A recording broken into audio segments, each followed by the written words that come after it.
From the creators of Relevant Magazine, this is the Relevant Podcast. I'm sleepwalking, so don't wake me up. I got everything just the way I want. Can't you see that I'm gone? Can't you see that I'm gone?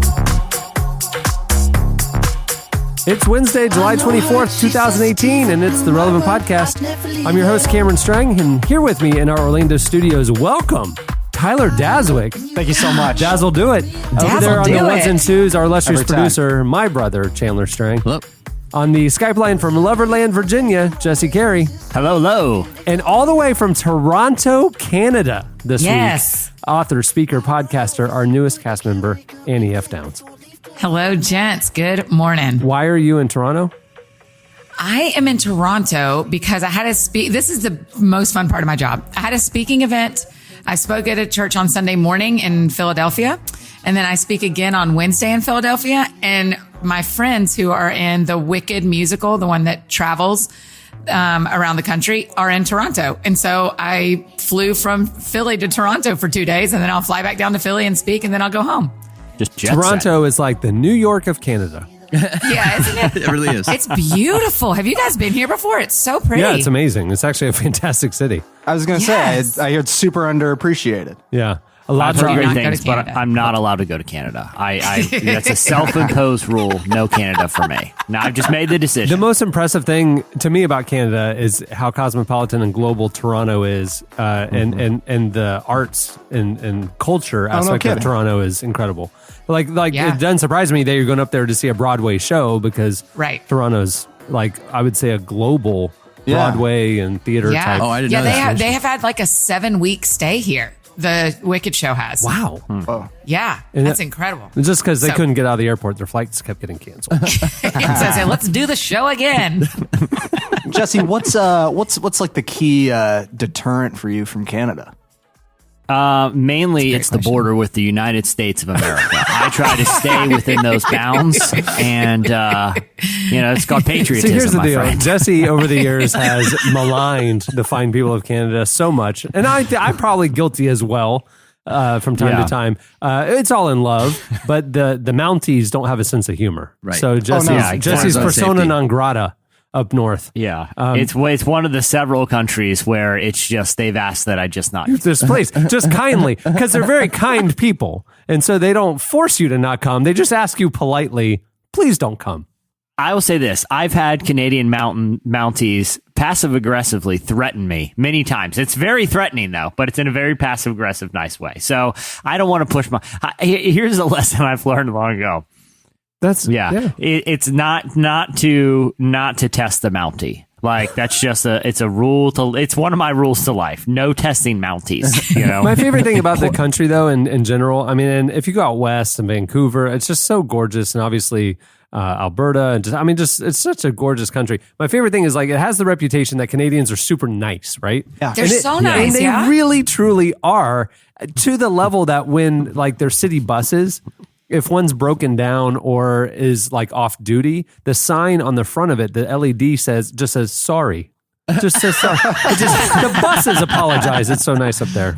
It's nice people. It is. Everybody has been so kind. I mean, like, yeah, I've really enjoyed it for the first 24 hours. Do you because I feel like if I would go and I don't feel But like you I'm won't, not so this is I an don't if. if hypothetically if the ban was lifted, right, and the request diplomats did some bargaining on my behavior and they welcome me to the great nation of Canada. I feel like I'm not like a not nice person, but I would be very tempted to take advantage of all the niceness. You know, like I would be like, I forgot my wallet, so I don't know if I can pay. And they'd be too embarrassed. They'd be like, oh, he's a visitor, let him go. I would just take advantage of the niceness until people get very not nice, and Yeah. that would be my strategy for Canada. Your strategy. That's probably why they don't let you in, Jesse. They can sniff people like you out from a lot of miles away. Yeah. Hey, we have a great show in store for you today. Coming up later, we talk to Lisa Gungor, the better half of Gungor. Is that what we're calling her now? I think that's universally accepted. I think Michael would say that's that what I'm as well. saying. We're friends with the Gungors, and Lisa has a great new book out. We talked to her in the new issue of Relevant, and we're going to bring you some of that conversation here on the show today. It's exciting. Yeah. Yeah.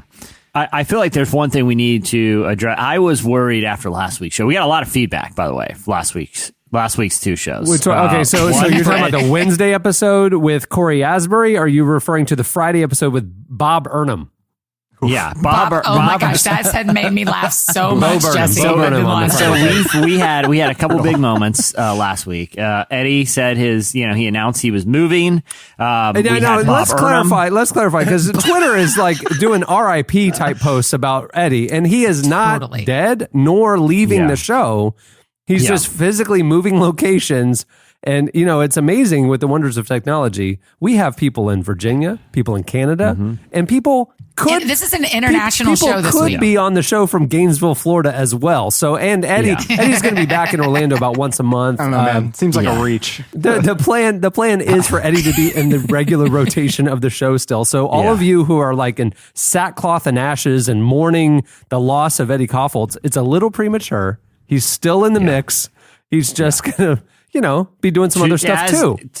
To our knowledge, he's still alive at the moment that we're recording. Right. And there it's are a lot of alligators. We're all still here, you guys. We're all still here. Yeah, exactly. But I'll say this. So we got some feedback about that. We got some feedback about Bob Earham. People really love that. And then we also had an interview with worship leader Corey Asbury, known for the song, among other things, known for the song Reckless Love.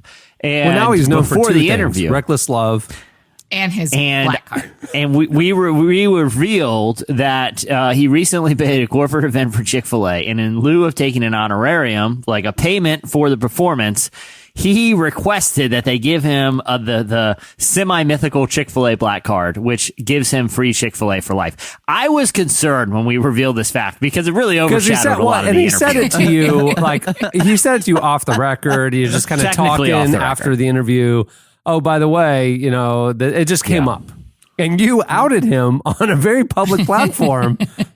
That's right. But I knew, I almost said, Chandler, take that out. I was like, you know what? A horse has left the barn. I'm a journalist. Nothing is off the record. Anything that a friend tells me personally. And I've had a lot of friends confess some deep, dark sins. Doesn't matter. And you just share if that friend gets famous, the first thing I'm doing is unveiling their deep, dark secret. I'm a journalist, people. I'm a journalist person. You knew who you were talking to. Decent Is what you're saying. Second. Yeah, they know who they're talking to.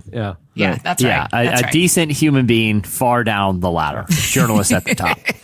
So I unveiled this interesting tidbit about him, and I was concerned because now in my mind he's going to be taken advantage of. It's like when a college superstar gets picked in the draft, and all of a sudden family starts coming out of the woodwork and wanting to work for him or need money or something. Now we've seen that a million times. Every time now he's touring, playing a show, everybody's going to know that in his wallet is a Chick-fil-A black card. Right. Hey, lunch is on you, Corey. I mean, for the rest of his life.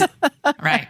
Exactly. I mean, he's gonna have to sneak away to lunch, Mm-hmm. And I feel like having a Chick-fil-A black card that enables you to get all the free meals you want, that legitimately puts personal relationships at risk. Because if they're like, hey guys, where are we going to lunch today? And everyone kind of looks at Corey and he's like, I was kind of feeling Moe's today. What do you guys feel like? We'd be like in a burrito bowl or something. They're like, Corey, okay, we see what's happening here. You just, are you too good for us, man? You're too good for us. So I was worried about this scenario playing out and think we may have burned a bridge with him. But Annie, you actually got personal text messages from Corey following the release of the show. Can you tell us what? I don't want to reveal too soon, but tell us one: will Corey Asbury ever join us again? And two, what did he think of us even outing before him? that, one, what did he hear the show? Because a lot of our guests might fast forward to their segment, and that was kind of my hope, is that Corey would fast forward to his segment and miss all of our other stuff and then go, hey, great episode, thanks for having me on, and tweet it out, right? Completely oblivious to the 90% of the content. But did he hear all of it? That's my main question. The irony is he was pouring his heart out in that interview. It was a great, if you haven't heard it, go listen so great. to it. It was like there was two types of comments about the show. One was, man, the Corey Asbury interview, I'm bawling my eyes out. How moving. And then also, I need to meet Corey because I'm in the mood for some Chick-fil-A. You know? Okay, so I will answer your questions. He texted me while he was listening to the show. Okay. So he listened to the whole show. Oh, okay. All right. And he thought it was hysterical. And also he said, y'all don't need to underestimate this. I have a family of 5.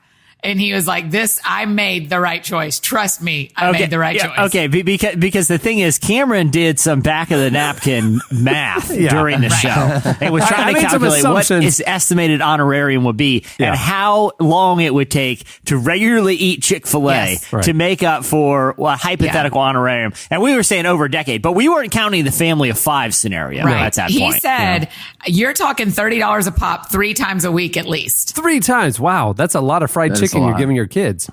Or grilled chicken. Or salad. Oh, that's true. That's true. Okay. There's options. There's more than one thing. What kid wants to get the kids meal with the grilled nuggets? Yes, I think Corey being on the show again is a very high probability because he laughed a lot. We talked for a long time about how much he enjoyed the show and how funny he thought it was. And I didn't even ask if the black card was real. He volunteered that because on my list, journalism is way lower than being a decent human being, Jesse. So I wouldn't have led with that.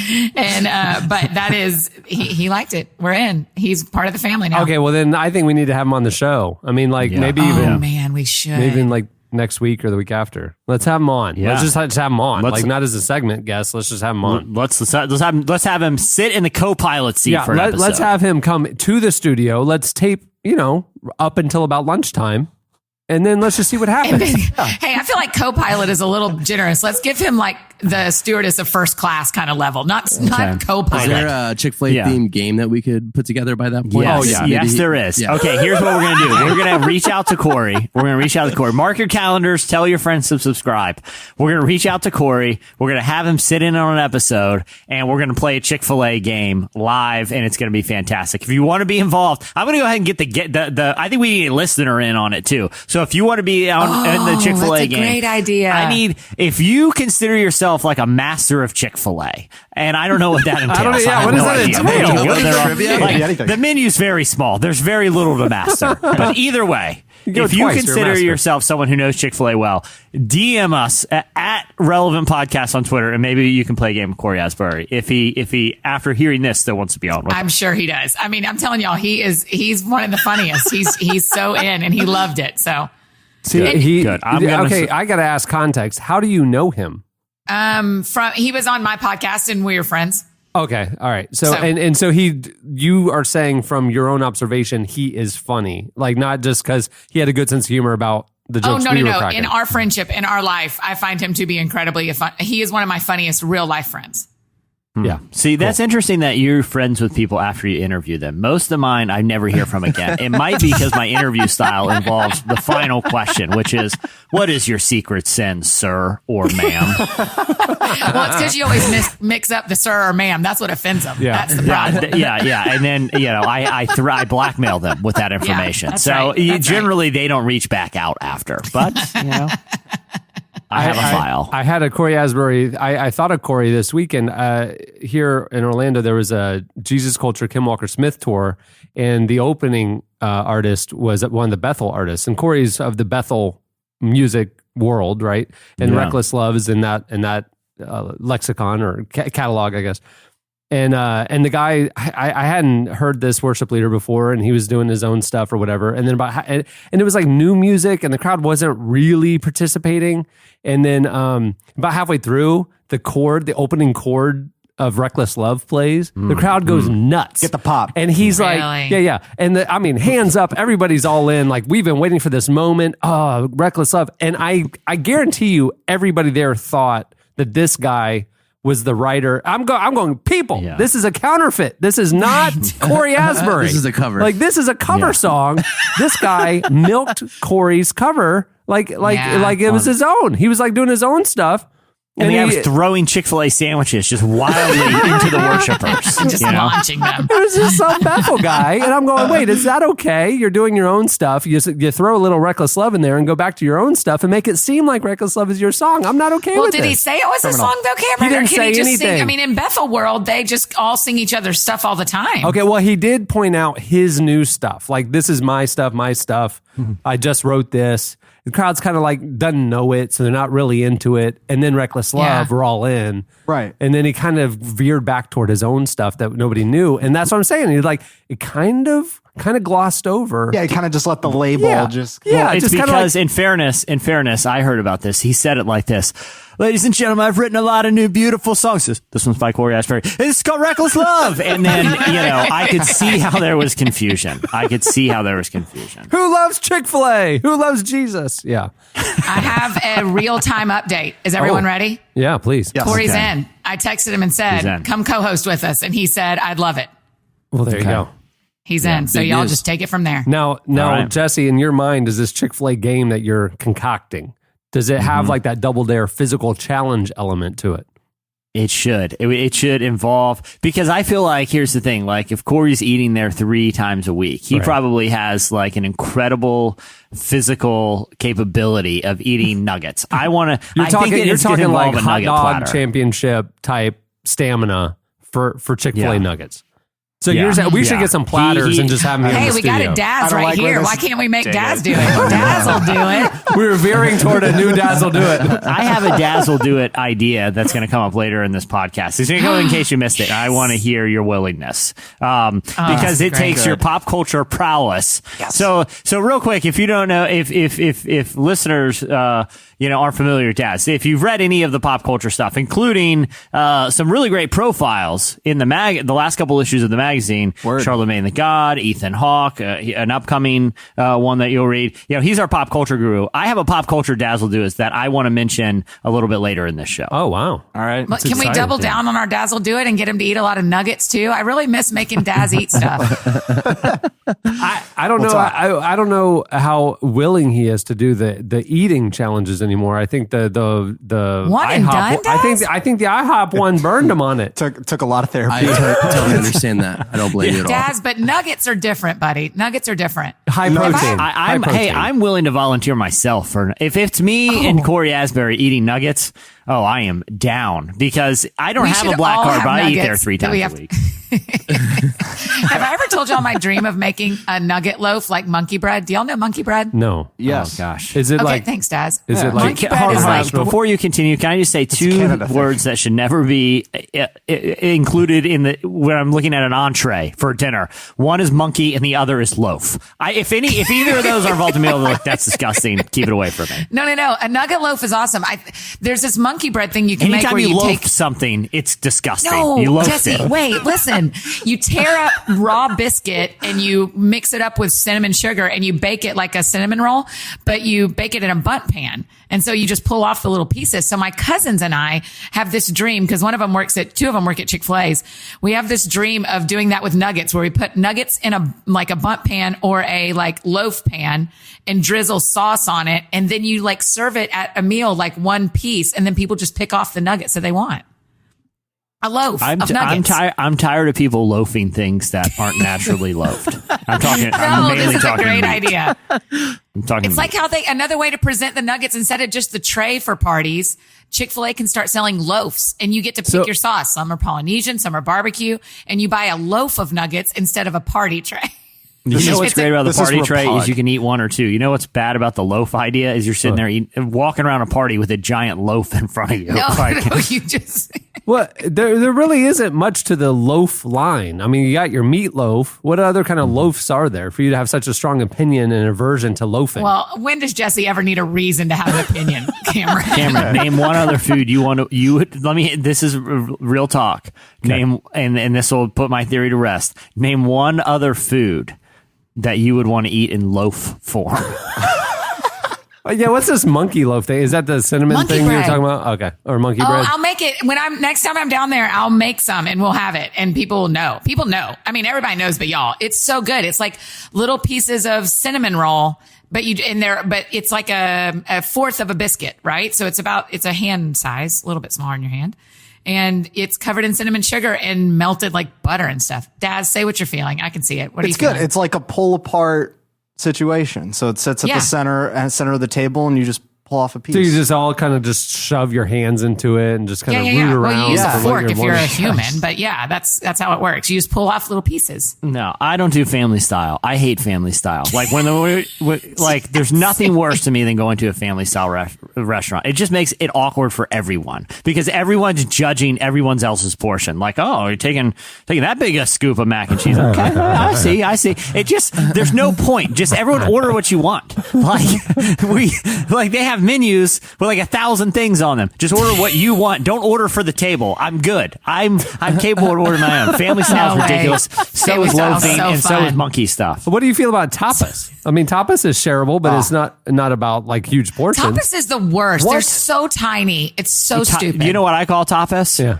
I'm swinging by Wendy's on the way home. Every time I go by tapas, I spent like $50 because I just keep ordering because my hunger is even dented. They're just teasing my appetite with these tiny portions. And every time I'm getting like 2 junior bacon cheeseburgers because I am famished. Like I'm going to pass out here. I don't know. I like the adventure of tapas. I like being able to try different stuff that you can kind of go more toward the exotic part of the menu. You're only committed to like 2 bites. Right. Yeah. Exactly. Yeah.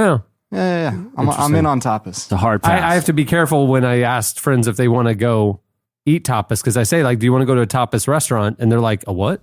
Because maybe it's my enunciation. It but does just sounds like a bad restaurant. Yeah, that's an easy mistake to make. Those kind of restaurants I don't go to either for other reasons. But I once told a friend asked me why I don't eat mushrooms. And I said, well, I don't want to eat anything that grows on a damn plog.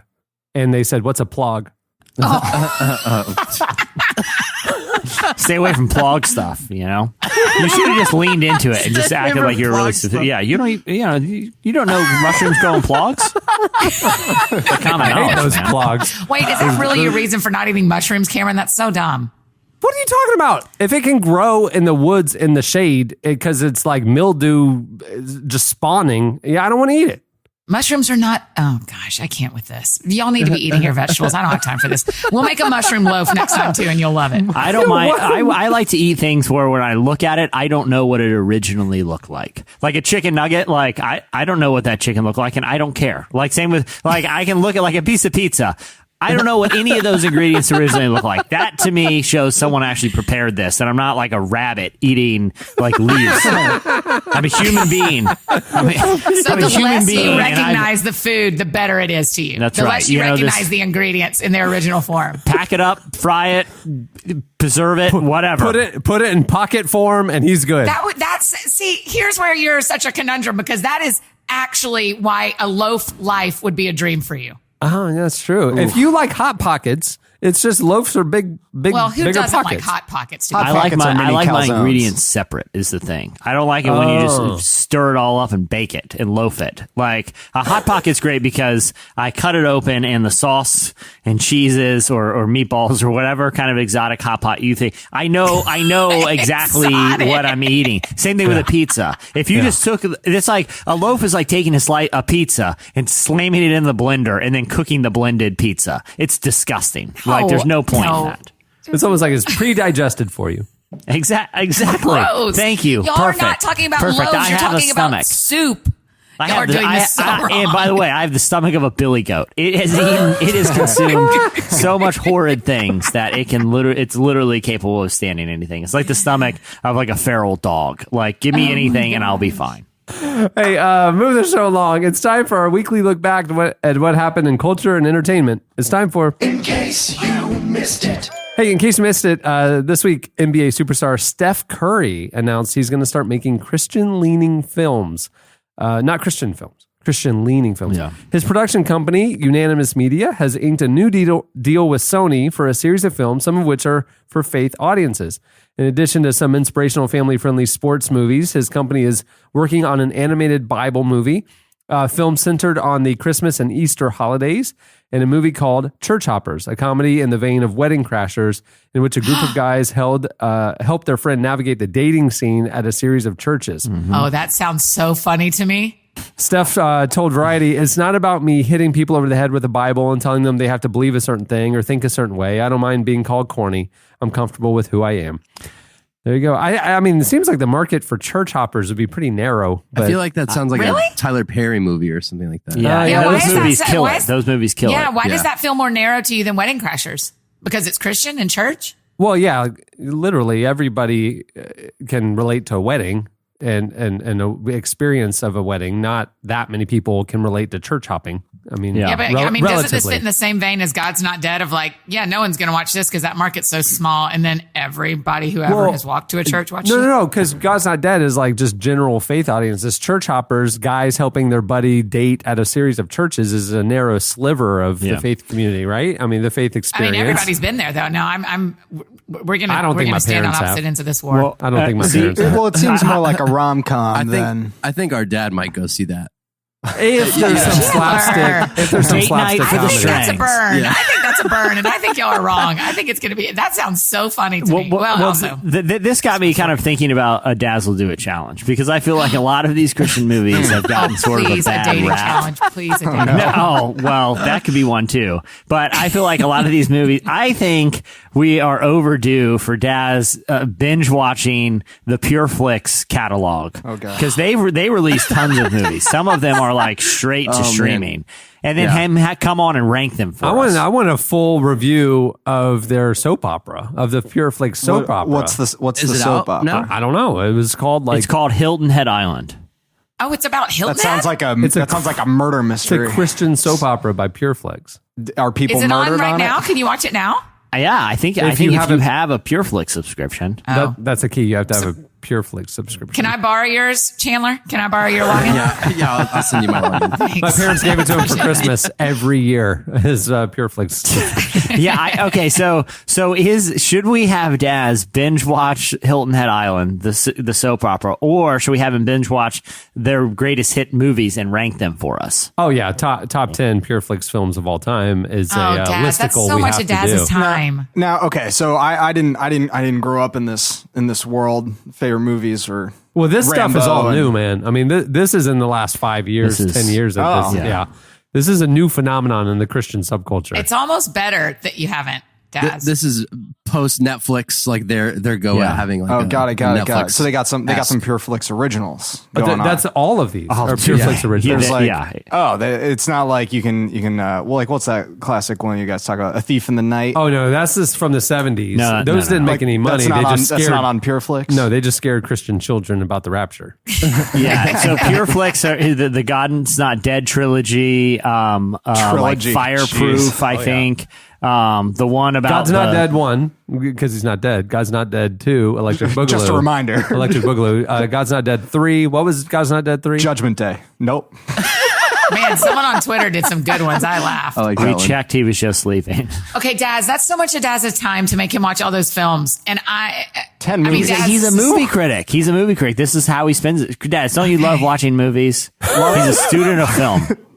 Yeah, it looks Student like of the game. It looks like Daz- that soap opera is currently released. It's Daz, this is on you, buddy, came because out I last tried to make fall. you eat nuggets and you turned it down, and now you're having to spend the next 70 hours of your life watching movies.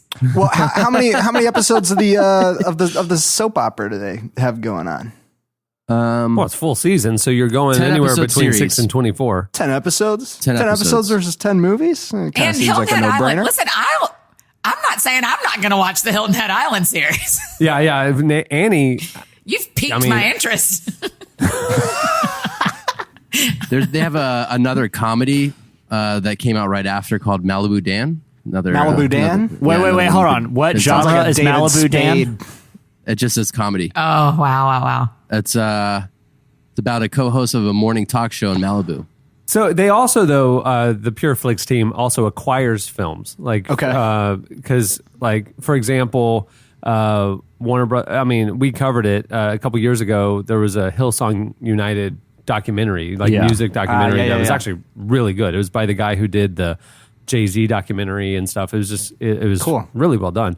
And when they were looking for distribution, Warner Brothers greenlit the project, and then ultimately, like, they had to find other distribution. PureFlix stepped in, did a very limited theatrical release, and then locked it down on PureFlix, so nobody saw it, which is unfortunate because it was actually a really good film. So they do have other stuff too Okay. other than Yeah. their Pure Flix originals. And a while ago, we actually made a listicle for them and pitched our own soap opera ideas in case they were in case the genre's taken off. Can I read a couple? Yeah, please. This is our elevator pitch. I mean, this Okay. is the soap opera version of what like Steph is doing with church hoppers. You're talking like we're Exactly. just pitching soap opera ideas to Pure Flix. I'm giving this is the elevator pitch for Christian soap operas that Pure Flix needs to adapt next. Tyler Huckabee also contributed this.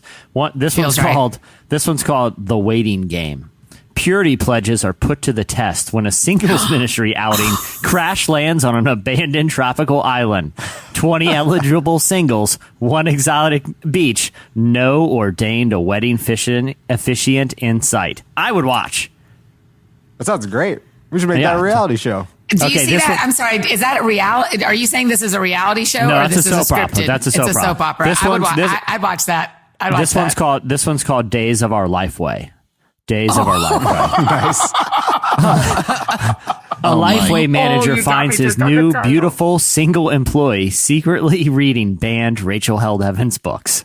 What will he do when forced to decide between his conviction and his heart? A tale of forbidden romance and forbidden theology. We have dozens of these, and I am letting Pure Flix know that they are all for sale. They're all for sale. So Gosh, I'll do one more. I'll do one more. that one's brilliant. This one's called The Bold in the Bible School.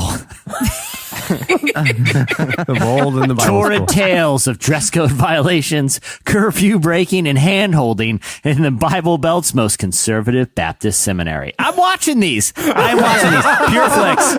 Call This guy me. is I'll like the give you a Bible good school bad deal. boys. Yeah. I mean, they held that's so hands. brilliant, Jesse. Unauthorized hand holding is a big deal at certain universities. Oh, I mean, it's a scandal. expellable offense. It is scandalous, because you know where hand holding leads. To sin. Side hugs. Side hugs. Straight to side hugs. Yeah, hand holding to side hugs.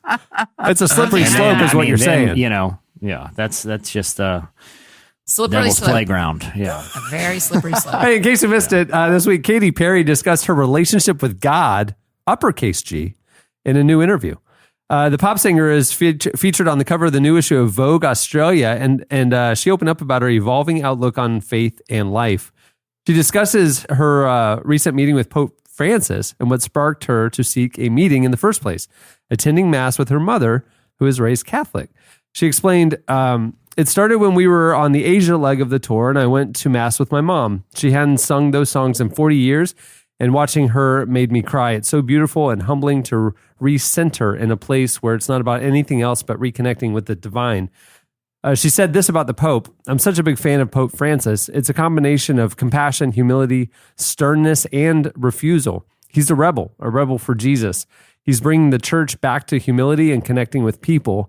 He's very humble and not frivolous.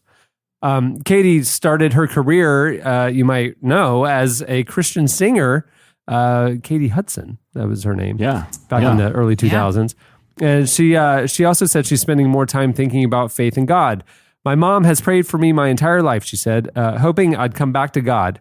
I never left him. I was just a little bit secular. I was more materialistic and more career driven. But now that I'm in my 30s, it's more about spirituality and heart wholeness. There you go. Good on her. I mean, that should be our new tagline. Relevant Magazine, just a little bit secular. Just a little bit secular. It's a soap opera. It's still a soap opera, but Just a little bit we secular. allude to things that never happen. There's very little sex or intrigue in these soap operas. It's just a little sex. Just a little secular. Just a little. That's so weird. Hey, did y'all ever see Katy Perry when she was Katy Hudson perform? I didn't. Yeah, I did. I saw her at a Christian Music Festival in like 2001. Oh, she was a legit traveling recording. Yeah. She She like was- opened she for was Jeremy big. Camp or She- something, right? She was famously dating Matt Thiessen, the lead singer of Reliant K, for a couple of years. Oh my gosh. I had She's no in idea. she's in an old Reliant K music video, I think. Yeah. She Yeah, she was sang a big background deal. vocals Whoa. on the POD song. I think it's "Youth of a Nation." POD, the old Dude, she was Christian. in. That's a crowd of kids. I know it's easily confused, but Hey, Katy Hudson was like a big. I was in Nashville in that era, and she was like a big Yeah, you deal, were. like emerging like the next big Christian pop star as like a 17-year-old. You know, they were like signing high school kids to like, you know, like the NBA draft. pretty much. And so she did it. I mean, she drank the Kool-Aid for like a solid 5-year run, and then, you know, her label deal ran out. She kind of went away for a few years and then reemerged as Katy Perry. Wow. On a mainstream label. Yeah. Well, I think both her parents are in ministry. I kind of have a theory that her, you know, she talked about in the same interview how personally she took like negative reviews of her last album, which has, by all measures, I mean, I don't think I'm saying anything, you know, that out of line, has been a critical and commercial failure. Yeah. I mean, you know, when's the last time you heard like a recent Katy Perry song, even though she has a new album? It just hasn't been well was received. that the one with the basketball slam song? Yeah. Slam-a-jam. Yeah. Or what was whatever. that? Swish, swish. Swish. Is that the one? That's the one with the backpack kid on SNL, right? Yep. Like, it's funny that the kid dancing with her is the one who got more popular off of her performance than her actual performance. It's true. Man, it's no true. kidding. Backpack Kid's like a thing. His flossing dance is everywhere now. Oh, they showed it last night at the Blue Jays game. It was like on the big screen at the Blue Jays game, and I was like, that kid and I was like, he always has a backpack on. But I wonder if now, because of that, like, she will kind of feel more creative freedom to like, look, if I want to make stuff that's more spiritually focused and not kind of like these, what I think are going to be edgy pop songs, you know, I wonder if it will kind of let her experiment with more creative and thematic content, because she tried to make just like a big pop album and it just didn't do anything. Jesse, it's interesting. Well, as you were talking, I just got a new a press release announcing a new film from PureFlix. Oh boy!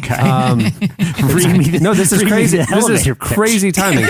It's titled "A Little Bit Secular: The Katy Perry Story." And then look at that. The Katy Hudson story. I would watch that. All right, how about one more soap opera pitch, real quick? Yeah. This Do we one's get to called. star in any of these, Jesse? Because You that's can cast do. them. You can cast them as you like. okay. This one's called Colorado Springs Eternal. Colorado Springs Eternal. Oh my gosh! Here's the elevator pitch. Here's the elevator pitch. All Oh, I'm so happy. I'm so happy. right, here it is. Here it is for Colorado Springs Eternal. Don't focus on this family of church-going oil tycoons too hard. You might not like what you find. To be fair, it's a Christian soap opera, so it's nothing really exciting. But still, Colorado Springs Eternal. Church-going oil tycoons. Don't focus on that family. Oh my goodness. Pureflix, gosh. call me. Just Call me. 10 episodes of ethical business practices. Colorado Springs Eternal.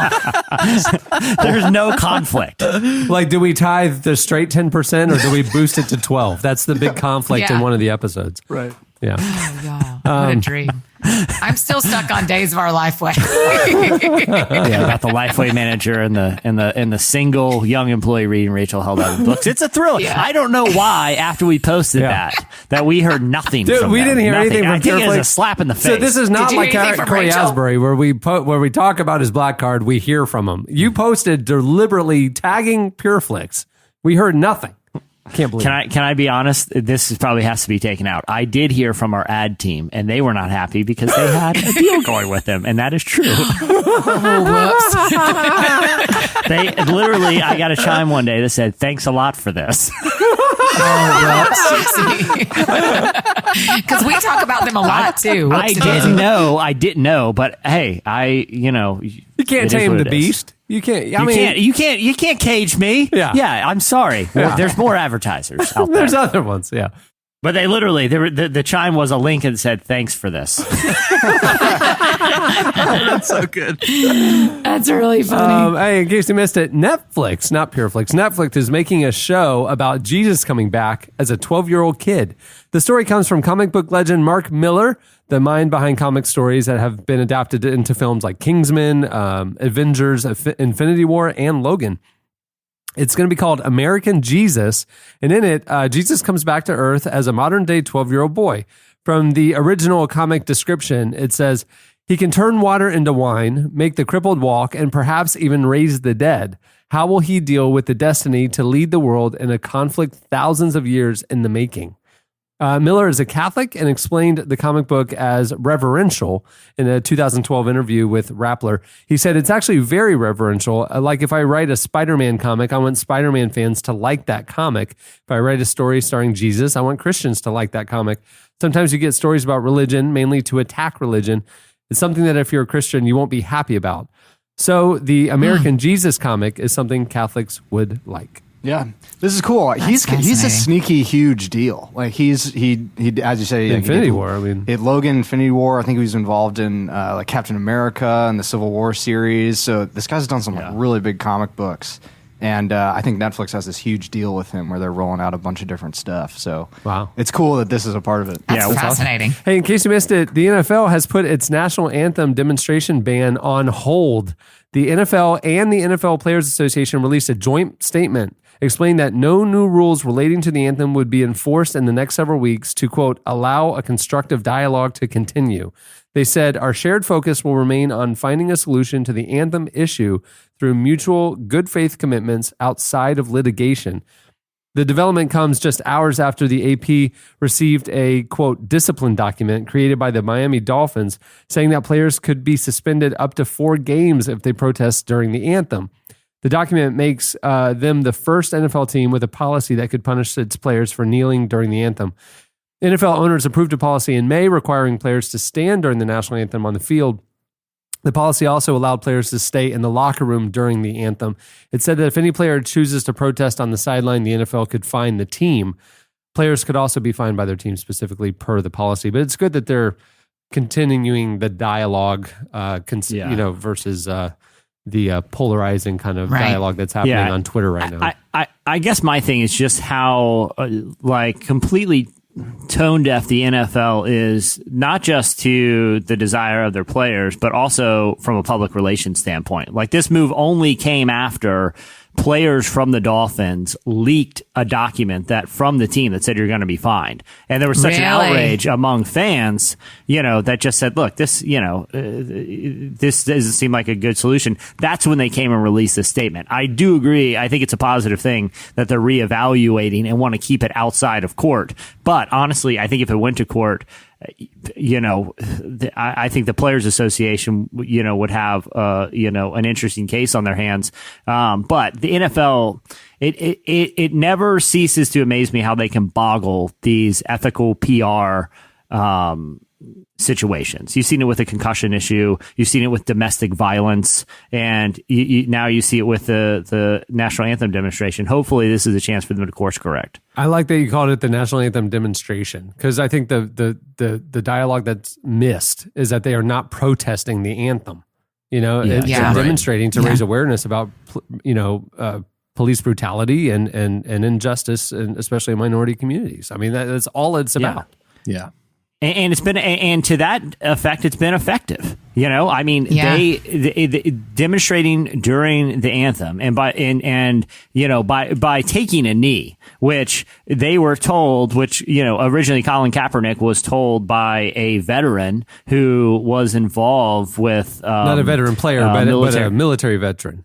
Yeah, a military veteran who was involved with veteran issues with the NFL. And he said, listen, if you want to demonstrate during the national anthem, I think you should. But I think it would be the most respectful thing is to take a knee. Like, don't sit on the bench, take a knee. And he said, okay, I see where you're coming from. And that's, the posture a lot of players have chosen to take. Some are linking arms, but when it comes to raising dialogue and awareness about this issue, it's been effective. Like, I don't think you can dispute that. We're talking about it, and it's a constant topic of conversation among people who watch the NFL. So, yeah, we'll see how it kind of shakes out as we get closer to the season. It'll be interesting for me. Like, the one thing that I've seen raised by people, observing the dynamic or what's going on, the conflict, is what's the resolution? At what point? I mean, is this a forever thing, or at what point have you accomplished or seen what you're wanting to see happen? What are the concrete? When have you? What's the finish line for this? Even that's America can rally Cameron. Around it. What is the objective other than awareness? Yeah. Because, frankly, we live in a fallen world and an unjust world, and there will never be resolution to those injustices completely. Right. So is this a forever thing, or is it legislation we're advocating for? Is it, prosecution for, egregious offenders in the public eye? I don't know. What is it that we're actually, rallying behind? But I think that question exists because the players and the owners and institutions, the NFL on an institutional level, are going in such clear opposite directions right now. That's right. So there is no clear destination. And I There's no actually clear think, goal. Yeah, that's good, right, guys. right. And I think it's super impressive though that the players have retained ownership over it, and even in that Dolphins thing, they send out this internal memo. The players publish it right away. Yeah. And it's prompted the Dolphins organization to go back and now reconsider that whole thing. Yeah. So the players and for the Dolphins organization to be in the news. Can we say that? But you look at the difference how the Dolphins handled this. Unnecessary shade. But you look at how the Dolphins handled this, right? And what dialogue gets created about the team, which hasn't been positive because it looks like players and owners on the different side of the page. And you know who would have handled it better? Actual Dolphins. Yeah, they honestly, they couldn't have done any worse. But it's like, when we had, Sam from last season on the sports podcast, he had George McCaskey, who is essentially, he's the chairman of the Bears, essentially the owner of the Bears, toured the country going to prisons with Sam to understand more about systemic issues, about justice reform. And you look at those two examples and you realize some teams get it and some teams just totally don't. And that's what the players, I think, are trying to fight for. Hey, do you remember what episode that was? It made the news, what Sam Acho was talking about, on the Relevant Sports podcast, season 1.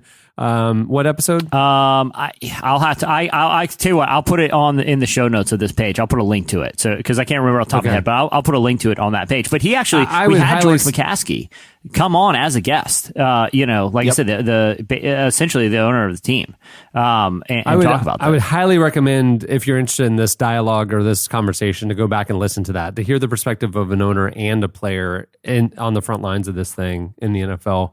Sam's a strong Christian and outspoken about justice issues, and it was fascinating to hear that. All right, lastly, in case you missed it, Jane Fonda this week came out that she refused to take the Lord's name in vain in an episode of Grace and Frankie. Marta Kaufman, the co-creator of the comedy, was recently a panelist on the at the Paley Center for Media's Going Beyond the Numbers event, where she was discussing diversity in Hollywood. And she talked about how the show tries to respect its cast beliefs. She said that Fonda, who is a Christian, had them change a line so that her character didn't have to say Jesus Christ in an irreverent way. She explained, we've had little things like Jane didn't feel comfortable saying, honestly, it was Jesus Christ. Jane didn't feel comfortable saying Jesus Christ. Kaufman went on to explain that she is happy to change the dialogue for any of her cast, saying when they have an issue, it's not that they are being divas. It's not that they're being self-important. They have a real issue. The 4th season of Grace and Frankie has just been nominated for 3 Emmys. And it's, one of the Emmys they were nominated for is Lack of Jesus Christ. So there you go. Best non-use of the Lord's name in vain. It was a competitive category. We had oh my gosh. We had goodness gracious. Thank goodness. Are you kidding me? Those were the nominees this year. It was, couldn't believe it. Oh my God. That joke was a little bit secular. We can cut it if we need to. Yeah, that was a little bit secular. If you need to distance yourself from that joke, I understand. All right, that'll do it for in case you missed it. Stay tuned. Up next, Lisa Gungor joins us. I'm draped in designer waves with the line to face it. I'm out of your leg. No, I'm right beside you. Talk, I ain't trying to get back. I'm rolling my way. All in my face. Chat with you later. Go find your posse, please. I'm a smooth operator. No, I'm your favorite, but let me enjoy my sweet soiree. Sorry that I'm so blasé. Why are you dancing like your name shot? You're listening to The Internet. That's what it sounds like. The song is La-Di-Da from the new album Hive Mind. At the beginning of the podcast, you heard Elderbrook with Sleepwalking. In her new book, The Most Beautiful Thing I've Ever Seen, Lisa Gungor describes her own spiritual journey as she grapples with her daughter's heart condition diagnosis, the death of a friend, her husband walking away from the faith they shared, and a lot more. It's while confronting depression and doubt that Lisa rediscovers her own faith in ways she never imagined possible. We recently spoke with Lisa about her journey and how she has embraced a new kind of faith. One of the interesting things, and I think she talks about this in the book, is that in addition to all these just personal tragedies and challenges that they had in their personal lives, one of the things that was very difficult, especially for Michael early on, was in an interview, he kind of made this an offhanded comment about questioning how literal the creation story was in Genesis, which, it led to them being ostracized, and churches canceled their appearances, basically said, if they don't believe like we believe, they're not welcome here. And they were really cast out, and kind of, instead of people wanting to enter into a thoughtful dialogue about an issue we've talked about on the show a number of times, how there's a number of perspectives on, the church really made them pariahs. And that kind of led, and to some degree, Michael down this path. And I think, Lisa, you'll hear a lot of awesome stuff in the interview, but I think it also shows like why having a gracious posture towards people who have legitimate questions is so important, and not to play these black and white us versus them games, because they have real effects on people's faith and lives. Yeah, that story just touches on so many different conflicts and challenges, and it was one of my favorite pieces in the new issue, no doubt. Here is Lisa Gungor.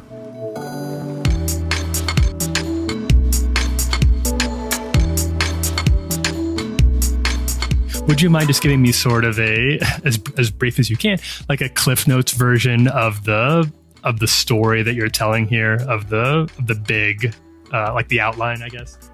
This book is about perspective. So it's I talk about how we all learn to see the world through the lens of the tribe we're born into, but that often stretches as we grow up. And sometimes it breaks completely when tragedy hits. So we're all born like on this metaphorical dot, right? Our hometown, our whatever family you're born into, or little community that you grew up in. You're handed the traditions and the values, the religious and the political views of the people that are teaching you, whether it's your parents or another caretaker, another family member. And that's how we see the world. For me, that was the right way. Like, we were Republican, conservative Christians, and that was right, and everyone else was wrong. And so, I always felt like I was very open. I loved the story of Jesus all growing up, and then we went to this really wild, like, charismatic church, and church was exciting, and the way of Jesus was revolutionary to me. And I had little questions, but we weren't really allowed to ask questions. And at the time, I didn't see, like, you just can't see what you can't see.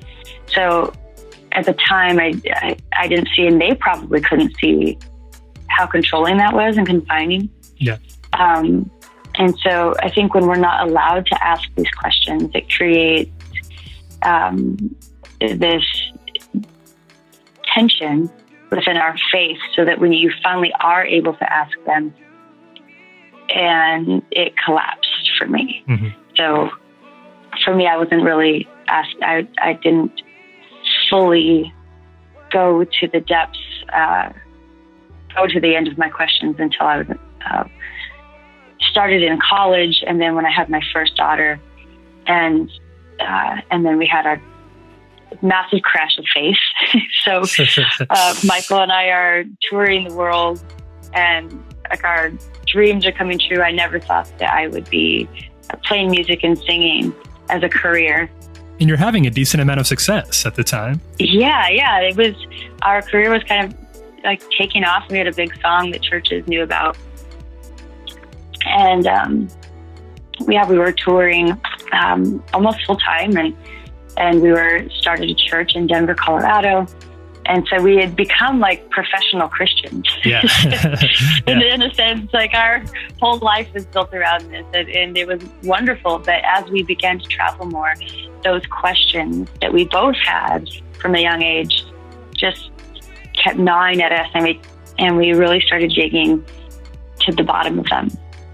And I think the thing that made it so scary is that where we've come from, this perspective, this tribe that we were born into, the questions weren't really allowed. Doubt was an opposition of faith. And so you're seen as a bad person. I felt like I was a bad person for questioning. And so that made this perspective shift really difficult and painful. We ended up getting kind of kicked out of the church, the quote unquote church, for some of the beliefs that we had. And so our career started tanking, and all around the same time, we have this baby girl. So she's our second daughter, and her name is Lucy. And she's wild, and she is this, how do I explain it? Lucy is, her name means light, Lucy. We named her Lucy because it means light, but she's just like a firecracker. So she's hilarious, and she's super extrovert. And when she was born, we were told she had Down syndrome and 2 heart defects. So our whole world, my whole perspective, just on everything. I know that sounds intense, but it all collapsed. Because we were having a struggle of faith. Michael, just about 2 years previous, told me he was an atheist, which that was a big surprise. Just traveling the world and singing songs about God. And so by the time we had, he wasn't an atheist still. Yeah. But we were still struggling, and we were on different pages with what we believed. So we have a daughter with special needs, and we're on different pages with our whole belief system. And so I really didn't know how we were going to make it. I probably hit rock bottom when someone in my family was battling cancer. They were dying, and on this level of very personal family stories, facing crisis in my family, and my whole family praying for him and saying, no, we're just going to believe. And so I get this call one day, and my cousin's healed. Right. And I'm everyone's rejoicing and saying, praise God, crying. And I'm the person that's God, I want to do that. I want to have that feeling, because I didn't want to be that cynical person in the family that is wrestling with the questions why. And so I just decided to, what it felt like in my heart, it felt like I tried to just do the blind buy-in again and squash the questions that I had. I'm going to jump back in. I'm back in. And then I got a call, and one of my family members had said, oh, well, he's partially healed. I was like, what? What does that mean? And I lost my mind. I lost my mind. I can laugh about it now, but at the time I was weeping, and very, in much suffering, much suffering that I, on this side of it, I've come to learn that suffering that I was creating. I think I was, on one hand, I was suffering with the way I'd been programmed to view the world. And I love the Buddhists would say, suffering is what happens when you want what is in front of you to be different than it is. So we really wrestled through it. It was just a day in and day out. Okay, we love each other and we're in this. It really made me question everything, my foundation of my life, and what do I believe about love? Love is this whole story that I've bought into about Jesus Christ, and so what do I believe about this? And for us, that all led up to, for me, the climax of this whole thing was Lucy's birth. So this little girl is born into the world that our society says is broken and needs to be fixed. And at the same time, I'm feeling that within myself, I'm broken, I need to be fixed because I don't believe like I used to believe. So it was kind of this painful, epic, beautiful, wonderful it's just like these waves of realization. Oh, she's not broken. She's perfect and beautiful and good and fearfully and wonderfully made. And whoa, so am I. There's nothing to fix about me, even though this whole system that I've come from is telling me there's something wrong with me.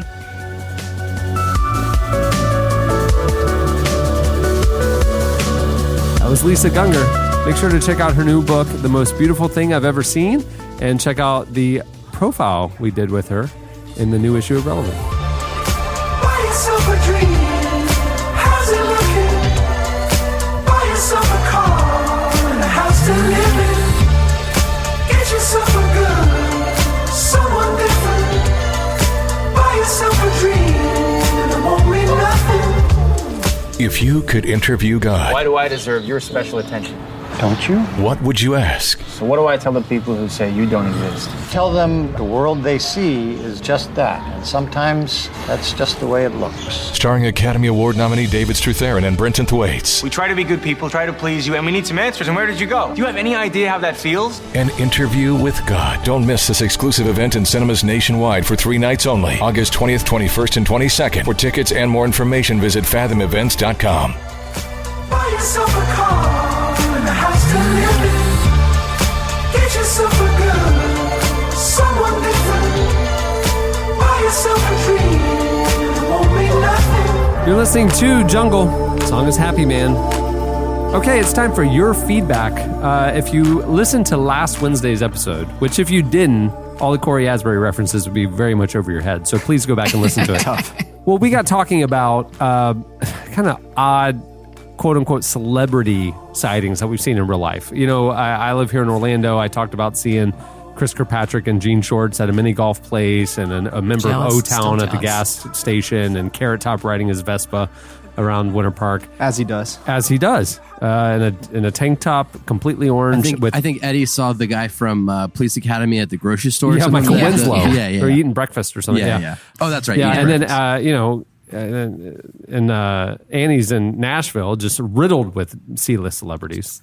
Just surrounded by them. Guess who? By the way, you know the talk of the town here in Loverland Virginia was Beach. Yeah. This weekend. I was at the gym at one point, and people were abuzz, and they're like, "Hey, did you hear who's staying at the Cavalier Hotel right now?" I'm like, "No, who?" Kim and Kanye. Kim and Kanye. I know this. Are they in town for the Pusha T's wedding? Yeah, like Trey Songz, Kid Cudi, Pharrell was the best man. Yeah, Pusha T got married. Talk of the town. Talk of the town. It was talk on my Facebook too. For some reason, I have friends that are around there, I guess, that were part of the photography, like the photographer and the second shooter and all that stuff. And so I saw all the pictures. It's amazing. I thought about you, Jesse. This feels like a situation where, like, I don't know, we might be staying in the hotel where a number of NBA celebrities would be staying and playing, I don't know, like craps all night. And instead of going down and engaging or even seeing the famous players, you choose to go to bed at 9:30. Is this a situation? I had to leave for the airport at 4:30 in the Virginia morning. Beach is Also, teeming. Cameron, every time you tell this story, I want you to know that the rest of us listening think you're the bad friend for not telling Jesse that his favorite player if you was would have down texted, hey, I don't want to revisit it, but if you would have texted me who was at the craps table, I would have come down. All right. Yeah. But I'm saying sure. your This city, is on you, your Cameron. city of Virginia Beach, the waterfront, you know the hotel. It's teeming with A-list music celebrities. Did you actually see any of them, or did you just, I don't know, go to bed early? No, I went on Twitter and I was like following people who were tweeting about it. And there was a lot of people that went to the hotel to try to see them, and they had it on lock. Like the reception area was on lockdown. No one that I know that went there, and I do know people who went there, actually got a glimpse. I stayed in that night and I followed the action while watching Live PD, which is also follow on Twitter on Saturday nights. It's a fabulous community of you guys. I've talked about Live PD, right? It changes your weekend. What are you talking about? Live PD is like the red zone of cops. So what they do is there's these dudes in the studio, right? These former Jesse, cops. I watched this Saturday night. Okay, as well. I love Live I can't PD. believe It's we're my talking weekend. about this. So I was out again on Sunday, and I was hanging out with people, and I was like, dude, I was watching Live PD. They're like, you're a Live PD guy? I was like, I'm a total Live PD guy. So this is going to revolutionize your weekend. The cowboy hat is kind of cute. What channel? What channel is this? Give me context. It's on A&E, and it's 4 hours 4-hour blocks Friday and Saturday night. And here's what they do. They have, I don't know if you've watched the NFL Red Zone, but they have guys in the studio who are like cops from around the country, like 3 of them. They have cameramen embedded with police departments around the country, and they cut to them live as they're pulling somebody over or as they're responding to a situation or whatever. So you're watching live police stuff happen on TV for 4 hours. Annie, is it not the most thrilling? Like, I was in a hotel in Cape May, New Jersey, and it's the channel I stopped on, and it was incredibly fascinating. It is a rush. Yeah, because they just keep going back and forth. I didn't realize that it was, this is dumb of me, Jesse, but I didn't realize that it was, I mean, I know it's called live, but I didn't realize they were actually going to live camera shots. You're teaching. It's live. It's live. That's like, okay, we got a situation unfolding in Gwinnett County. We have a shoplifting Gwinnett County, under Georgia. That's what made me stop. Yeah, so, I feel like so it'd the be really great thing boring, is like though. A lot of just cops like waiting around. Issuing like, citations. No. They have so many cameramen out there embedded. There's trust me. It's like a bunch of different cities, Chandler. Yeah. They have okay. they went back and forth to like 5 or 6 different cities. And every time a cop went to a new call,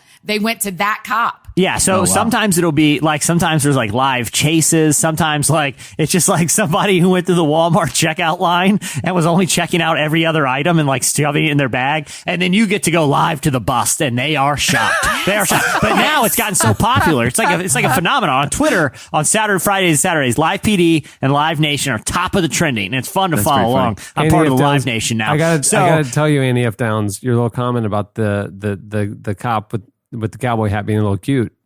A little bit secular. That was a little bit secular.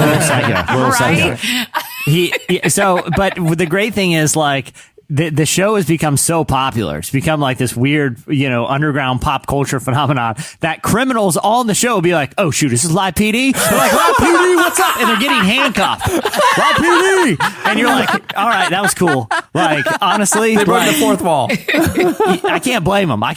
He's kind of worth it. It was kind of worth, you kind of want to go around possession charge. 4 hours, Jesse? It's 4 solid hours? Saturday and Friday, 8 to midnight, Friday, Saturday night, Live PD. Oh, Jesse, I have a feeling you're going to try and bait them in so you can get on Live PD yourself. Oh, dude, that's why he won't go to Canada. He can't be out of town for a Friday or Saturday. Yeah, I can't risk not having my Live PD moment. And I'm going to give way. If I get on Live PD, I'm giving way to Chase. I'm going to give them the show of the lifetime. I know all the tricks. I've been watching it so long. It would not be picked up by Pureflix, is what you're saying. Oh, my Live PD moment would not just be a little bit secular. I'll tell you that. It's a lot of felonies. A lot of felonies will be committed during my hour of glory. So, oh my God. I don't know how we got on Jesse, this. I'm so glad we're talking about this. Here's what I need to remember in my life. Every time I have an experience or see a show that I think no one will understand that I watch I need to just come straight to you. I understand. Straight to you every time. Hey, so last week, because we were talking about those D-list celebrity encounters or awkward celebrity encounters, we asked you, what is your most awkward celebrity encounter? You guys did not disappoint. You went to Twitter and hit us up, and you also posted on the podcast episode page. Here's a few of our favorites. I like this one from Tom because Tom realized sometimes in life you got to shoot your shot. You know what I mean? Like, opportunity comes, Live PD's filming down the street. This is the moment to commit a felony. Shoot your shot. So Tom is in college. He's working at a steakhouse, a high-end one in Minneapolis. And Keanu Reeves' band, remember he was in a band, he played bass in a band called Dog Star. Dog Star had played in Minneapolis that night, and lo and behold, and by the way, this is around the time the first Matrix movie had been out. So this is peak Keanu right here. So Neo himself walks in to the steakhouse, and but Tom's an employee, but he was like, "Look, this is too much of an opportunity." The other thing to know about Tom, the steakhouse employee, at the time he was in Bible school, and Cameron, you remember this when the first Matrix came out. The Matrix was basically every sermon illustration in America for like a month until Gladiator came out. Yeah, exactly. So, it went Braveheart. It went Matrix, Gladiator. Yeah, just Lord sermon series after sermon. You think Lord of the Rings? Lord of the Rings has too much wizards. No, okay. Yeah, a lot of wizarding. Oh, that's a little secular. Little bit secular. Little too secular. A little bit too much. We're okay. Hey, with our sermon illustrations, we're fine with gore and violence. We are not okay with wizardry. Okay, there's a line. Yeah, it's fine with watching gladiators get maimed, Right. But if it's fictional wizardry, which, by the way, when I'm on live PD, I will assure you this: witchcraft will be involved. You're not going to want to miss it. It's going to be Fictional unbelievable. wizardry will be a centerpiece of your. Yeah. Jesse, you've got 8 hours every weekend. Surely you can get on the show. We'll see. We'll see. I'll do really what I can believe do. in But so he's like, dude, I gotta talk to him. So this is the move that's kind of weird, but it worked, I guess. So Tom waited till Keanu got up from his steak dinner and went to the bathroom. So Tom went down there and just started washing his hands. And his plan was to stay at the sink and wash his hands until Keanu comes up. Sure enough, Keanu exits the stall, begins washing his hand. And here, it's not just him saying, hey, I'm a big fan of The Matrix. He asked Keanu Reeves, was the character meant to be a direct parallel to Jesus in the Bible? He asked Neo that. He said that Keanu was actually very nice, but he kind of deflected, saying he would need to talk to the people who wrote it. Right, the movie. an actor is just saying somebody else's words. It's not like he knows the motive. But he said behind Keanu was like the nicest dude in the world. Can I tell one more Keanu Reeves story? Yeah, please. This happened to me when I was in college, and it's secondhand. We were goofing around. We were goofing around one night. Cameron, do you remember there was a road in Tulsa? I'm trying to remember what it was, where people, they didn't have like a strip there, but they had a road like where Memorial Drive. where like kids. Yeah, where kids would ride up and down Memorial and kind of like, wave to people. And Memorial do your whole Drive thing, was the drag, of course. Yeah. Yeah. So I was on Memorial Drag one night with some people, and we're goofing around. There's a car next to us, and I think it had some girls or something, and we were like looking out the window, kind of, this is what you do on Memorial Drive in Tulsa, okay? The driver looks over to kind of like wink at him, and we nail the car in front of us. I mean, we obliterate it. And the trunk pops, okay? The trunk is broken and it pops. And no lie, there is like 50 license plates that come spilling out into the street. Whoa. So the guy is like, oh man. And he's a youngish guy, and we ended up like helping him get his license plate back in the car because he didn't want to call the cops. And so surely. He's trying to get friendly with us because he doesn't want my friend to call the cops for like insurance reasons. And so anyway, we end up giving him this guy that we obliterated his car. We end up giving him a ride home because his car's not drivable. So the guy is in the car with us, and he's like, it's real awkward because it's 100% our fault, and we really damaged his car because we were goofing around. But he just wanted us to not call the cops, so he tries to woo us with his coolest story. And he's like, dude, he goes, I used to be a help desk person for DirecTV. And I would get calls from people helping set up their DirecTV. Phone rings one day. Surfery voice comes on. I look at the caller ID. It says K. Reeves. I helped Keanu Reeves set up his DirecTV. And we're like, all right, dude, that is pretty awesome. That was like the coolest celebrity story I ever heard at the time. Don't know what happened to that guy. Kind of wonder what happened. But, I don't know what the deal with those license plate was. I just had the scenario just struck me as something that's just better not to ask. Just better, plausible deniability. But file it away and weird stuff that happens to Jesse Carey. Yep. So, all right, we got one from Kyle. We're gonna do a little bit of a dramatic reading here. Oh wow. Oh, boy. I live about 5 minutes from a certain celebrity's house in Ohio, and about 15 minutes. I wanted you to use a different voice, Daz. You're just using your own voice. It's not that dramatic. Yeah. Want me to Carry on, use sorry. a voice that's a little bit secular. Yeah. I live about 5 minutes from a certain celebrity's house in Ohio, and about 15 minutes from the local Chuck E. Cheese. Okay, right away, weird triangulation from Kyle. That's a strange waypoint near where you live. Like when he's house shopping, that's the first thing he looks for. What's the closest local celebrity and what's the closest Chuck E. Cheese? We're getting a very disturbing picture about the kind of person Kyle is. Yeah. I remember in 2004, I was on my way to said Chuck E. Cheese with my aunt and cousin on a random Tuesday night. I'll be honest, I was a little too old to be going to a children's arcade for fun at this point. That's kind of what I thought, But the too. animatronic band is way too enticing to pass up. Okay, first of all, that's like the sixth best thing about any Chuck E. Cheese ever. They're gone now. You're wrong. The bands That's at are least gone. the third. That's a negative. Oh, wow. That's a The negative. bands are gone. But have you seen, search on YouTube? The bands for are gone? people who have, there's this movement of people who dude, buy it's them. so good. Yeah, and then program them to modern songs, to like rap songs Incredible. and stuff. They are incredible. That's amazing. Seeing the old Can I watch that on YouTube? I feel like that'd be something I can see on if you YouTube. YouTube it, like Okay, just I don't know what you would type in, but like Chuck E. Cheese band or something like that, Sure. and like you'll see all them singing like modern Kanye songs, and it is incredible. Great. Yeah. The purge continues. So we pull into the parking lot, hop out of the car, and start walking up to the door when my cousin and I notice none other than Dave Chappelle walking out the front door. What? Yeah, I mean, of all people, right? It's weird. At a Chuck E. Cheese. Yeah. Both being teenage boys, we recognize him instantly. He was clearly just trying to get out of there without causing a scene, which shouldn't have been too hard because we were the only ones there. All right, they're going to Chuck E. Cheese alone with their aunt and cousin. Kind of weird. That is weird. Yeah. He must have noticed us because he looked up, he gave a real-life side eyes emoji, and then slowly put his finger to his lips and walked away. All right, now my question to you guys, who made it weird? Yeah. Is it Dave them? Chappelle definitely made it weird. Like Yeah. if you're Okay, a little famous, weird. if you're and I'm assuming because this is a long time ago, this is like pre him fleeing the country because of fame, right? Right. You remember Yeah. that when Going he to like Africa and went all to that stuff. I think he went to Africa for like a year. He walked away from a show and everything.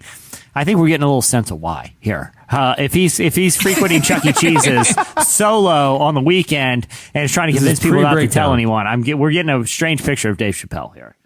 Well, he did have children. I mean, they're older now, but I mean, Dave had young children at the time. So, But he's so you exiting. think they He's were kids? exiting alone, though. yeah, but maybe his kids and wife are still in there. I don't know. And surely he thought that was as funny as we do. Like, I bet he did that just to be funny. Yeah, The animatronic band is not from Chuck E. Cheese. It's from Showbiz Pizza. Showbiz Pizza, which Yeah. Chuck E. Cheese bought. You really know your pizza chains. We had Showbiz here in Central Florida in the 80s. I had my fourth birthday party at a Showbiz Pizza.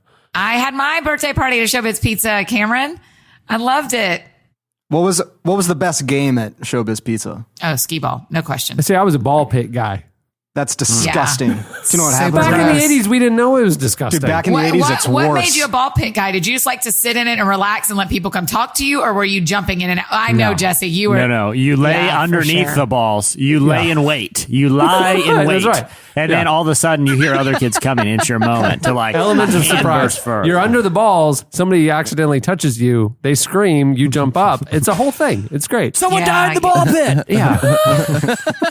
Little boys are the worst. Little boys are the worst. You're the reasons I didn't get in the ball pit is because I was always scared that you were under there. There was like you knew there was like 6 mischievous kids just lying under the ball pit Oh, waiting for you. sure. I would see the kids from like my first grade class. All the boys hop in the ball pit. I was like, nope, we're going to go make some money over at skee ball. In hindsight, I'm remembering the showbiz workers, and they didn't exactly espouse a passion for their job.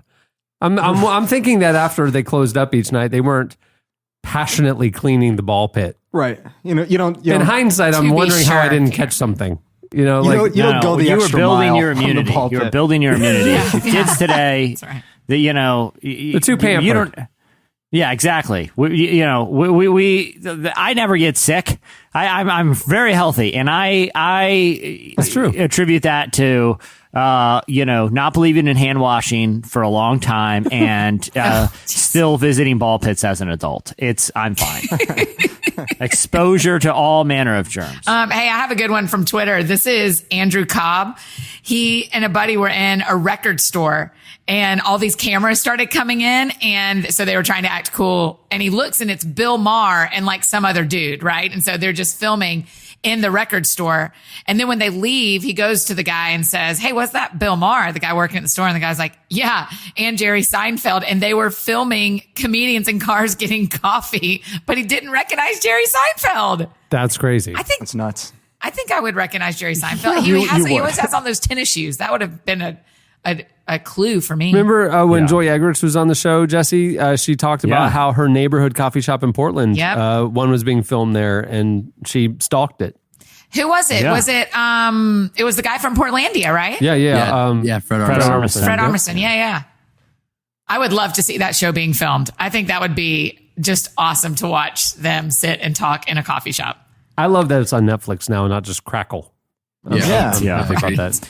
Jessica had, this is like a secondhand encounter. It's actually kind of cool. She lived in a small town in Alberta, and there was rumors that Justin Bieber was staying in town. It actually made the front page of the newspaper. A rumor that Justin Bieber is in town made the front page of this Alberta town. What a quaint place up there in Canada. I wish I could visit sometime. Jessica worked at a lawn company. It turned out the next day she cut the lawn of the house he was staying at. I guess he had evidently gone by then, but she was cutting around the campfire and she found one of Justin Bieber's guitar picks that she still has to this day. I would have eBayed that thing right away, but good for you, Jessica. Circumstantial evidence. Yeah. I mean, she doesn't know that he was the one Right. strumming. You can't know. You can't know. Yeah. It wasn't Well, the actually, front she got page the- of the paper, the- but Well, I would have right. flown right to Vegas and walked into Pawn Stars and said, Chumley, let's make a deal, friendo. Chumley, let's make a deal. Angela Seiler said on Twitter that she helped Neil Patrick Harris look for resistance bands at her gym. Then a week later, he was on the phone outside the gym's Pilates studio where she worked and watched her teach for a solid 20 minutes. She may have tried extra hard to be amazing at her job that day. She also said when she was a freshman dance major, she was dancing or dashing from rehearsal to her performance and walked right past and locked eyes with Bill Nye the Science Guy, who was speaking at her school that night. He saw the OMG look in her eyes. That's a little secular. And winked at her. That's very secular. Oh, wow. Yeah. That's super secular. I appreciate that Neil story too. I appreciate someone who goes for the bands instead of the weights. Oh, he likes the Yeah, resistance, yeah. not the bulk. Right, a little more tone. Yeah, he wants the less bulk. strength, not the bulk. That's a good take from you, Mr. Men's Health. I appreciate that. That's a good thought. Dara had she was on a weekend getaway at Callaway Gardens. Does anyone know what Callaway Gardens is? Yes, of course. It's beautiful. What is Callaway Gardens? It is what it is. It's a big garden and like a retreat center. There's houses. It's in Georgia. It's beautiful. So anyway, she's there and she goes into town with her 3-year-old and 6-year-old kids. And she goes to a bakery there. Who walks into the bakery with a dog under his arm, a tiny dog under his arm, but Mr. Kirk Cameron himself. And obviously, Dara recognizes Kirk Cameron, but she thinks it's a more polite thing to do to act like she doesn't know who Kirk Cameron is. Anyway, I guess Kirk took notice of her daughters, fascinated with the dog. He came over and started letting her daughters play with the dog the whole time. She's being friendly with him, but doesn't let on that she knows he's Kirk Cameron, which good on her and good on Kirk Cameron. It kind of shatters something. I wish Kirk Cameron was a horrible person in public. It turns out he sounds like a great person, but it'd be much more funny. It would be much more funny if he was not cool at all, but good for you, Kirk. Speaking of funny or good person, Amanda Covell said she saw Forrest Whitaker at a QT once. QT is a convenience store. Quick Trip. Regional Quick Trip. Yeah. Stands for Quick Trip. That's right. She says she didn't recognize him at first, but then he bought her and her friends drinks and told us to pay it forward. Amanda's mom still doesn't think doesn't believe her because she thinks famous people don't go to Quick Trip. Fair. And she casually left out whether she ever paid it forward or not, which I think, Amanda, is something that we need to know. Yeah. Because we're now holding you accountable. Yeah, because if you don't, a little bit secular. No, I don't believe in paying it forward. I always tell them when someone does something like that for me and says pay it forward, I go, nope, the deed stops here. Thank you. And take my beverage. I don't know what he's getting. I am your blessing. This is that. I am your blessing. I receive. your That's blessing. what I said. You're making it awkward for me because I have no idea what that person's ordering. Oh, Right. Josh Hernandez said his mom and sister were in the DC airport on his birthday last year when they ran into Andre 3000 from Outkast. So his sister sent a picture she took with him, and then he responded that he's my favorite rapper. So Joshua's mom goes up to Andre 3000 and says, Mr. 3000, it's my son's birthday. Can I get an autograph for him? And she got an autograph for him. 3000. I love it's Mr. 3000. That's the best mom thing ever. That's so polite. Stacy Drake has a couple on Twitter. She says, I really regret not speaking to Wilford Brimley when I saw him eating moons over my hammy once at a Denny's in Seaside, California. Oh, you only have one move, right? If you see Wilford Brimley at Denny's, it's to walk up and go, you might be careful eating that. You don't want to get diabetes. He said diabetes. Jesse, I will say Stacey has a good excuse for not going up to Wilford Brimley and talking to him. Does she have diabetes? No, she went into labor and had to leave the restaurant. Oh, wow. That's a good excuse. Wouldn't it be cool if Wilford Brimley delivered her baby and demanded that he name her Wilford? That would be cool, too. Stacey also said she once got Sheryl Crow's autograph while she was buying baby food and boxed wine at a Walmart in Kennett, Missouri, which is her hometown. What a combo of groceries. Yeah, that's what I'm saying. Baby food and boxed wine at a Walmart in Kennett, Missouri. And she says afterwards, she just wished I had just let her enjoy her checkout in peace. It's funny at Walmart. Where did you say, what town was that called? Kennett, Missouri. Yeah, Kennett, Missouri. The Walmarts they have an express lane just for people buying baby food and boxed wine. You just walk right through. I mean, it's baby food, boxed wine. Come on through. We got you. I like how you had to confirm the city before you made the joke, Jesse. I appreciate that. Yeah. I need to get a throw. I need to get a nice new accessory for the wall. Something for the kitchen. I need a Target run. I need baby food and boxed wine. That's a Walmart run. Yeah. Right there. Kennett, Missouri. Yeah. No doubt. Hey, all right. That'll do it for your feedback. There's a lot more where that came from. Go over to Twitter and check it out, or look at last Wednesday's, the Corey Asbury episode on relevantmagazine.com.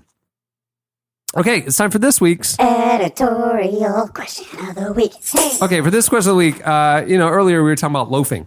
Not lounging around, but the idea of making food loaves. Creating loaves of food. So we want to know your best food loaf that you've ever made. Oh, the more original, the better. I'm hearing a Dazzle do it in here. I don't know. I hear a Dazzle do it too. At the very least, Annie is the one like promoting the idea of loafing I'm a loaf things. promoter. I'm for sure. I think Annie's the only one who has knowledge of how even to make a loaf. Is that what you're saying? I think Annie will need to bake the loaf of choice. For sure, I'll do that. No question. All right, so 100%. we want to know your best loaf recipe or most creative loaf recipe. Hit us up on Twitter at Relevant Podcast, or you can post your more elaborate recipes. And you can just give us ideas. You don't have to have measurements. We'll sort it out. Just tell us, what would you like to see in a loaf? Like a legitimate, you think this would be delicious situation. Don't say like... Or one you want to see Annie make. That's mine. It's going to be like cod and cheddar cheese loaf or something. Just really mix it up. Really stink up the kitchen. Your loaf request will not exceed my loaf abilities. No. The deal is we pick, you loaf. That's what I'm saying. You can't exceed my ability to loaf.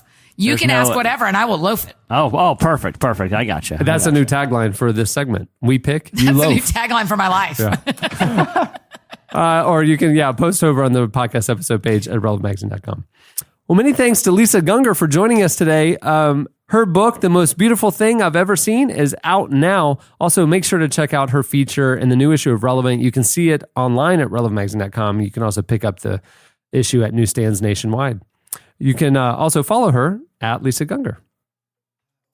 Well, speaking of the new issue of Relevant, it's out now. It features a ton of great content, like Ethan Hawke's in it. I don't want to give it all away. Go check it out. You can view it all at relevantmagazine.com, and you can subscribe today to not miss an issue. Well, on that note, we'll wrap things up. Welcome to Primetime, Tyler Deswick. Thank you. Good job. You did great, guys. One in the can. You did excellent. Good job. I'm Cameron Strang. Tyler Daswick. Chandler String. I'm Jesse Carey. And I'm Annie F. Downs. We'll see you on Friday. Now I'm sleepwalking, so don't wake me up. I got everything just the way I want. Can't you see that I'm gone? Can't you see that I'm gone? Thank you for listening to the Relevant Podcast. If you like what you heard, be sure to leave us a review on iTunes. Check out other shows from the Relevant Podcast Network in the podcast section at relevantmagazine.com. And while you're there, browse exclusive podcast merchandise at our online store. Make sure to subscribe to Relevant Magazine. Info is available at relevantmagazine.com/subscribe. I run over, see, but you can't make up. You take the 4-leaf clover I want. Now I'm sleepwalking, so don't wake me up. I got everything just the way I want. Can't you see that I'm gone? Can't you see that I'm gone?